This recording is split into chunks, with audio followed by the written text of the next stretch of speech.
Good morning all of you. Nandishwari classes में आपका स्वागत है।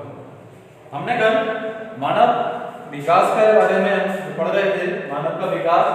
उसमें हमने करीबन 4 पॉइंट पढ़ लिए थे। कौन कौन से पढ़ लिए थे? हमारे प्रचलन, ठीक है, पहला प्रचलन था, दूसरा सीधा खड़ा होना, तीसरा अग्रपाद और प्रतिस्थापन यानी अंगूठा। आज हमारा 5वां यानी आज हमारे जो अगले पॉइंट है 8 पॉइंट है उनके बारे में चर्चा करेंगे। यानी किताब के अनुसार से हमारा 5वां पॉइंट रहेगा मस्तिष्क एवं कपाल क्षमता। मस्तिष्क और कपाल क्षमता के बारे में देखिए। मानव ने विकसित मस्तिष्क एवं वृद्ध कपाल क्षमता के कारण अन्य प्राइमेट से भिन्न है।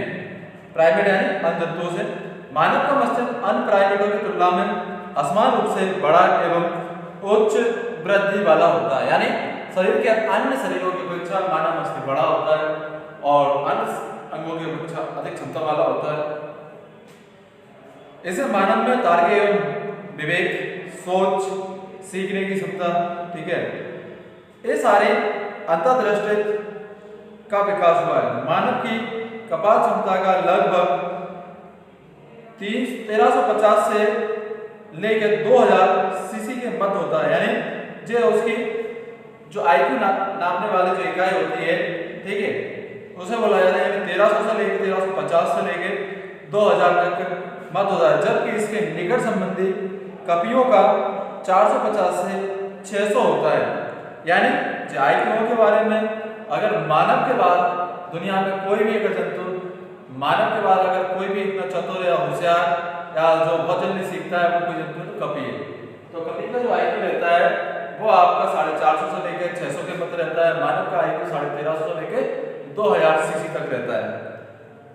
सीसी यानी होता है आपका सेरिब्रल, ठीक है, एक्टिविटी। सेरिब्रल एक्टिविटी यानी माइंड की कितना एक्टिव है, ठीक है। तो इसके बारे में देखिए, तो जो आपका इसकी क्षमता है किसकी? मस्तिष्क की। मस्तिष्क के बारे में हो गया कि मस्तिष्क, ठीक है, मानव अपने विकसित मस्तिष्क, वृद्ध कपाल क्षमता के कारण अन्य प्राइमेट विभिन्न हैं। मानव का मस्तिष्क अन्य प्राइमेटों की तुलना में, ठीक है, असमान रूप से बड़ा एवं उच्च वृद्धि वाला होता है। इसमें मानव में तार्किक या विवेक की सोच, सीखने की क्षमता तथा अंतर्दृष्टि का विकास हुआ है। इसके, ठीक है, लगभग 1350 से 2000 के मध्य इसका आईक्यू से। इसका चेहरा आता है फेस, ठीक है। अभी हमने किसके? मस्तिष्क के बारे में, ब्रेन एंड, ठीक है, काइनेट के बारे में हमने पढ़ा। अब फेस यानी चेहरे के बारे में। कपी का चेहरा, ठीक है, चौड़े एवं लंबे दांतों के कतार के कारण, ठीक है, आगे की ओर निकला होता है। जो कपी यानी गोरिल्ला का चेहरा होता है वो क्या होता है? लंबे दांतों और इसका जो कपी का चेहरा चौड़ा होता है, इसके इस कारण यह आगे की ओर निकला रहता है। और प्रोनेस प्रकार का चेहरा कहते हैं। जबकि मानव का चेहरा, ठीक है, ऑन्थ्रोगैस प्रकार का होता है जिसमें केवल रंध्र आगे की ओर निकले रहते हैं। मानव के चेहरे पर, ठीक है, ठुड्डी होती है, जबकि प्रोमेथ के चेहरे पर ठुड्डी अनुपस्थित होती है। कपियों में नेत्रों के ऊपर बाली, ठीक है, अस्थि बाहर निकली रहती है। इसी सुप्रेल उभार कहते हैं। मानव में ये उभार अनुपस्थित होते हैं। मानव में उभार कैसे होते हैं? अनुपस्थित रहते हैं। दांत देखिए, दांत कैसे रहते हैं? दांत के बारे में देखो, चेहरा, ठीक है, पोषण, और इसके बारे में अगला जो मैंने लिखा है पोषण के पहले दांत है आपका, ठीक है, पोषण का पहले का है दांत। मानव में दांत का आकार, ठीक है, अमाप या साइज या विन्यास कपियों के से भिन्न होता है। मनुष्य में दांत की आकृति होती है वो कपियों से अलग होती है थोड़ी, ठीक है। मानव दांत विन्यास, ठीक है, परिबंध रूप में होता है, यानी जबकि कपियों में यू आकार में होता है। कपियों का जो रहता है वो यू के आकार का रहता है और मानव में रहता है जो वो आपके एकदम सीधा होता है, आगे कुछ मुड़ा हुआ रहता है, ठीक है। कपियों में रंध्र बड़े होते हैं यानी दांत बड़े होते हैं तथा जो घसदंत यानी जिन्हें हम कहते हैं डस्क यानी दाढ़ वह बाहर निकले होते हैं, जबकि मानव में ऐसा नहीं पाया जाता। कपियों में कीर्तन बड़े आकार के होते हैं, जबकि मानव में छोटे आकार के, यानी कीर्तन यानी सामने वाले दांत जो भोजन को काटने का काम करते हैं। कपियों में ऊपरी जबड़े कीर्तन एवं रंध्रदंड के मध्य का स्थान रिक्त होता है, यानी जो दंत अवकाश कहते हैं। यानी कपियों में दांतों के मध्य बहुत सारे स्थान होता है, जो कि मनुष्य में ना के बराबर ही होता है, वो नहीं होता है वैसे मनुष्य में। कपियों में ऊपर जबड़े कीर्तन और रंध्र मध्य में स्थित जो दंत अवकाश रहते हैं, ये आपका दांतों के बारे में हो गया। आप इसका चित्र अपनी बुक में देख सकते हैं, ठीक है। कपि में और मनुष्य में जो तुलना की गई कपि और मनुष्य की, पोषण के आधार पर देखें, मानव पहले शाकाहारी था।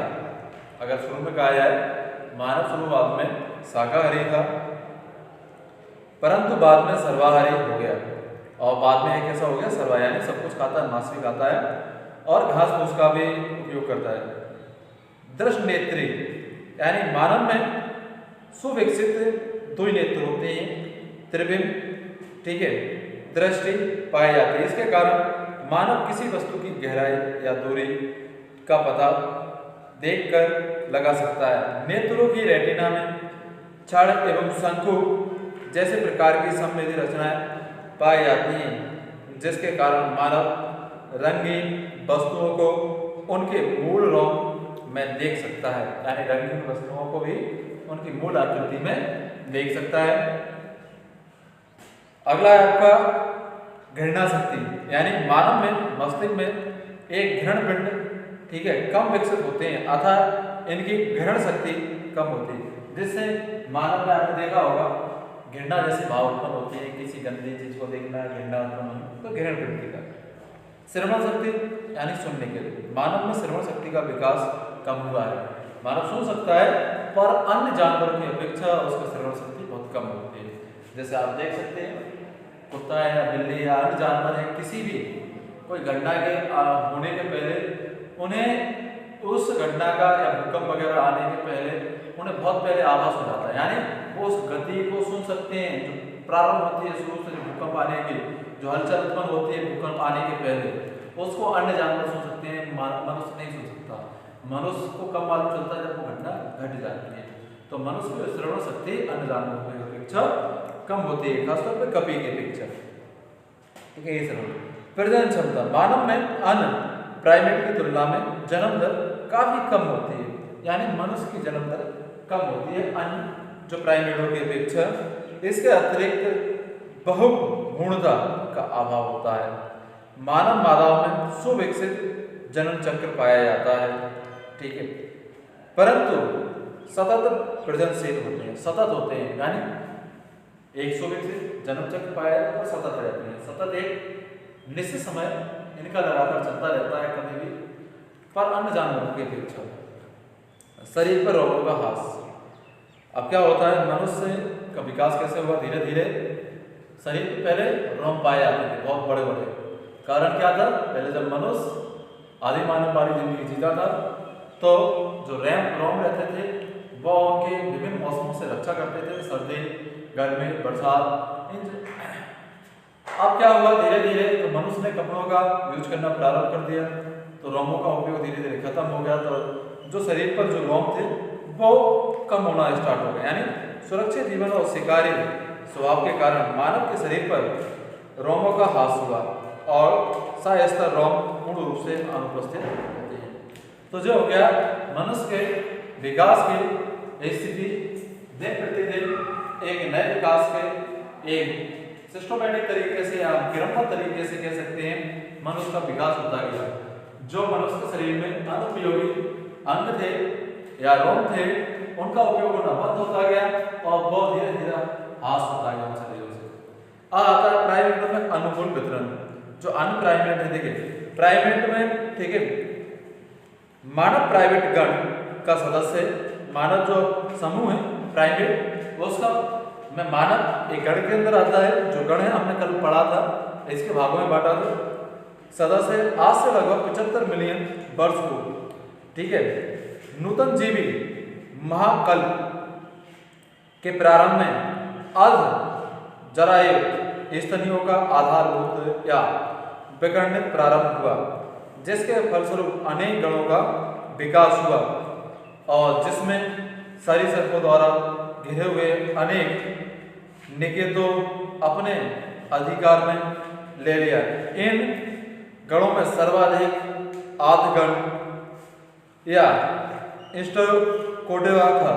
इस गण के अंतर्गत आज के सुरोर या छछूंदर आते हैं, परंतु इस गण में बाद में क्या होता है, इस गण के सर्वाधिक आद्यगण कुछ सदस्य जिन्हें वृक्ष सूत्र वे वृक्षश्रायी जीवन प्रारंभ किया। इस प्रकार एशिया में रहने वाले जीवित वृक्ष स्रोत आदि आपके इंसोबैक्टी पूर्वज या प्राइमेट के मध्य की संकृत अवस्था माना जाता है। ऊपर से तो गिलहरियों से जो गिलहरियां होती हैं सादृश दिखाई देते हैं, परंतु इनकी शारीरिक संरचना में ऐसे विद्यमान प्राइमेट का पूरा आवास होता है जिनकी जो प्रथम उंगली होती है वो अन्य उंगलियों से सम्मुख या प्रतिस्थापित होती थी तथा इनका मस्तिष्क अपेक्षाकृत बड़ा होता था। तो यानी जो इसी गण के अन्य जानवर पाए जाते थे, इसकी जो आपकी बुक की भाषा है उसके आपको समझ में नहीं आ रहा होगा। जिस गण के अंतर्गत जो प्राइमेट है, प्राइमेट में गण है, उस भाग है प्राइमेट गण, गण में मनुष्य आता है, मानव आता है। तो इसी गण के अंतर्गत एशिया के अन्य जानवर आते हैं जो मनुष्य के समान कुछ उनकी आकृतियां मिलती हैं, ठीक है। तो वही बताया जा रहा है, गिलहरी एशिया में पाई जाती है, ठीक है। गिलहरी सादृश मनुष्य जैसी दिखती है, उसकी उंगलियों की संरचना मनुष्य के प्राइमेट जैसी दिखाई देती है, ठीक है। इसके बाद क्या होता है, इन जो उंगलियों के सम्मुख प्रतिस्थापन होता है तथा इनका मस्तिष्क अपेक्षाकृत बड़ा होता है, जिसमें दृष्टि भाग विशेष रूप से सुविकसित ये लक्षण वृक्षश्रायी जीवन के प्रति अनुकूलन दर्शाते थे। इस प्रकार 70 मिलियन वर्ष पुराने इन पैलियोसन वृक्ष सोच की वास्तव में प्राइमेट में पूर्वज हैं और प्राइमेट के अनुकूलन वितरण के फलस्वरूप दो, ठीक है, उत्तर विकासीय रेखाएं हुई, जिनमें से आज के दो गण पाए जाते हैं। तुझे आपका क्या होगा, प्राइमेट के बारे में होगा। प्राइमेट पहले कौन कौन से जीवों से मिलते थे शरीर, मनुष्य के विकास के समय उनमें क्या क्या परिवर्तन आ गए, अन्य जानवरों से मिलते हैं, ठीक है। तो ये तो हो गया हमारा मनुष्य के विकास का प्राइमेट के गणों के आधार पर विकास। यह पाठ आपका लगभग खत्म हो जाता है। कल से नया अध्याय शुरू करेंगे, 8वां अध्याय, उसके बारे में हम चर्चा करेंगे। धन्यवाद।